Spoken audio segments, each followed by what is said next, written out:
Hey everybody, it's Elizabeth, and I want to talk to you about email marketing. So, there's a lot of emails that you can send, and one of the types of emails is actually a welcome email. And a lot of people miss this step. It's really simple, it's really easy to come up with some of the ideas, but it's something that people often overlook in their business. So, we're going to go ahead and look at some notes here that I have. The first thing is your welcome email is kind of like your first date. And if you miss it, it's kind of like not showing up for your first date. And your first impression could be somewhere else down the line in your email marketing campaigns or your social media. And it really could turn off the customer that you thought you had acquired. So think about your welcome email as your first date. You want to set expectations and deliver on those expectations. Don't try and create a promise that you can't deliver on. And if you try to say something and then you're not able to produce that something, then it make the customer feel cheated and like they may not want to be a part of your list because you kind of lied. So, um, you want to build rapport as you're creating your welcome email. Something like, it was nice to meet you. I'm so glad you're here. Those kind of things. But be sincere. Don't just write a cheesy line just for the sake of a cheesy line. The next thing you want to do is add your brand identity to the welcome email. Make sure that they know who you are and what you're about. This includes your colors, your fonts, maybe a special photo that you have from a brand shoot. Maybe it's like pineapples are your thing and it's part of your brand. Make sure there's pineapples on it, so make sure that your logo is there as well, of course, but make sure that it's really about your brand.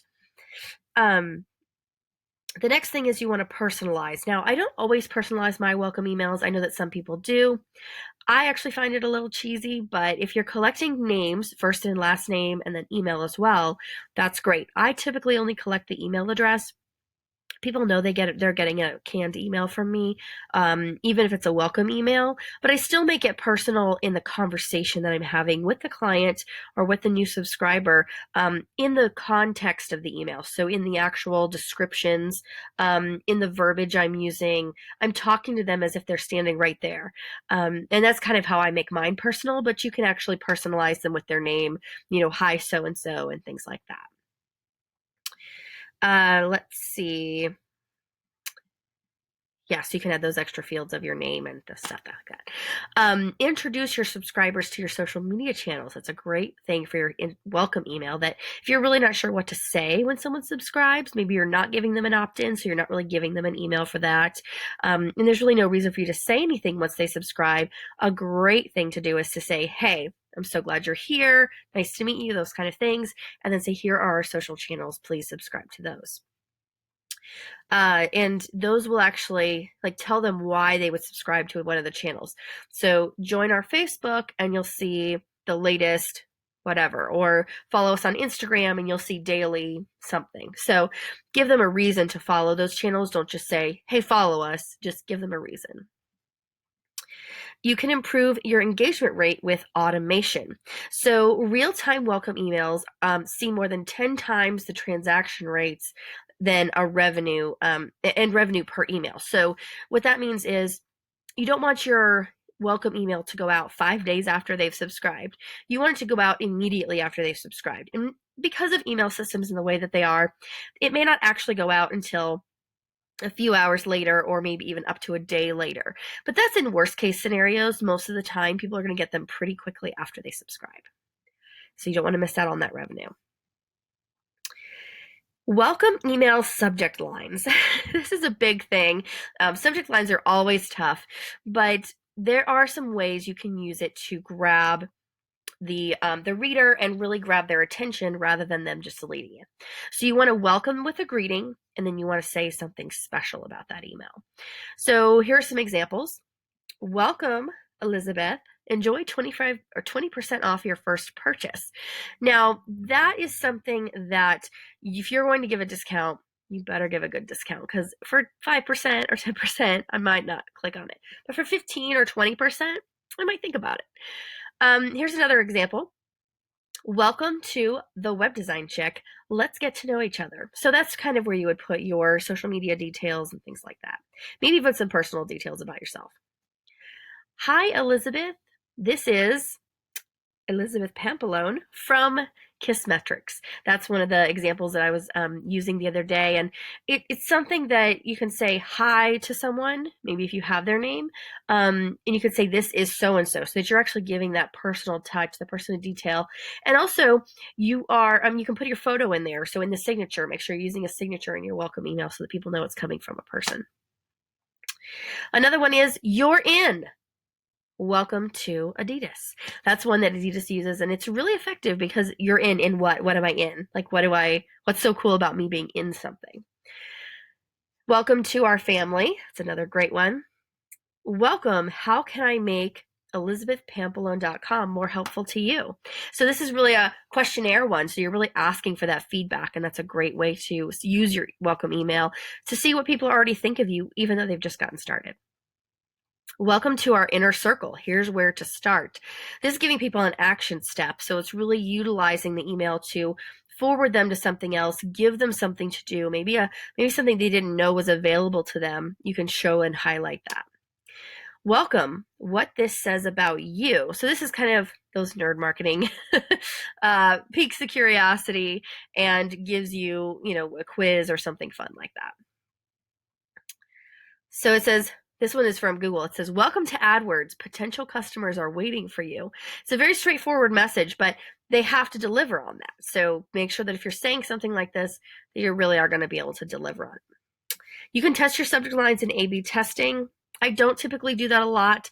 I'm not super tied to A/B testing and subject lines and things like that. I do my own A/B testing with buttons and colors and things like that in different emails, but I don't really put a lot of stock into that for my personal use. But if that's something you're into, definitely try with A/B testing. Some more examples for welcome emails would be to let your readers select their preferences. So when you send the welcome email, you can say, what describes the best stage of your business? And then these are all links. I haven't launched yet. That's a link. I have customers, but I'm doing this on the side. Another link. We're working on it full time and starting to find traction. Another link. And we are a growing team and looking to scale. Another link. Now, this is specific about a stage of someone's business. And those links will probably be linking to maybe blog articles about those specific areas or those specific stages of business. Or maybe it would link to something more specific like a video or on that stage of business. Maybe you could use those topics. I haven't launched yet, and then do a special video for that person who hasn't launched and tell them why they would need certain products in your line or things like that. So using it for that would be awesome. Reminding people that this is Peloton uses this in a very specific way. They show the pictures of each instructor, and then they say instructors you'll love. So they're really kind of throwing out hey, you might not have seen these people on your own, so I'm going to show you kind of a smattering, like a selection of these people, and maybe you'll find someone that you wouldn't have found on your own potentially. So if you have something like that, maybe it's an online portal or an online academy or something, and people aren't able to utilize it as much as you think they should, really you can give them that information in a welcome email. Another one is we talked about before, asking for the feedback. Help us out. Which would you like to see more about? And then giving them maybe some 3 or 4 categories. And when they click on a category, it kind of tallies that vote for you. Showing your unique personality. A lot of times people will put GIFs and funny pictures and moving images and a bunch of text all mixed together in an email to really just show their personality and tell you to welcome you to the group. So that's another, or to their, group, their online group. So it's a great way to use your email also if you're kind of into that and that's part of your business. Really just show the personality of the brand. Using a video is great. Videos actually cannot be linked in emails right now, or not be embedded, so to speak. So you can't actually watch a video inside of an email. So what happens is you can usually take a really cool screenshot, or sometimes you can just embed the video link and it will pull a screenshot for you. And then it will actually, when they click on it, it'll actually link to YouTube or wherever that video lives, and they'll be able to watch the video from there. But video is great. I use video all the time in my academy, and it's really, really effective. Okay, just the last thing, just to wrap up, welcome emails are so easily dismissed and easily forgotten. So definitely check out your campaigns and your drip campaigns, maybe even your automations, and see where your welcome emails are. If you're literally just saying welcome, hi, glad you joined my email list. I don't really have anything else to say. Then I would definitely check into revamping that email and giving it more oomph, giving it more of something, whether it's a video or some links or any of the things we talked about. Even just revamping the subject line might even be helpful. So think about it and check out your welcome emails. If you don't have one, feel free to create one on MailerLite, which is my favorite platform. I have some links below on which platform that I love to use and maybe some discounts you can get from them. But they're really inexpensive and they actually have a free option as well. So definitely check them out, and I will see you guys in the next video.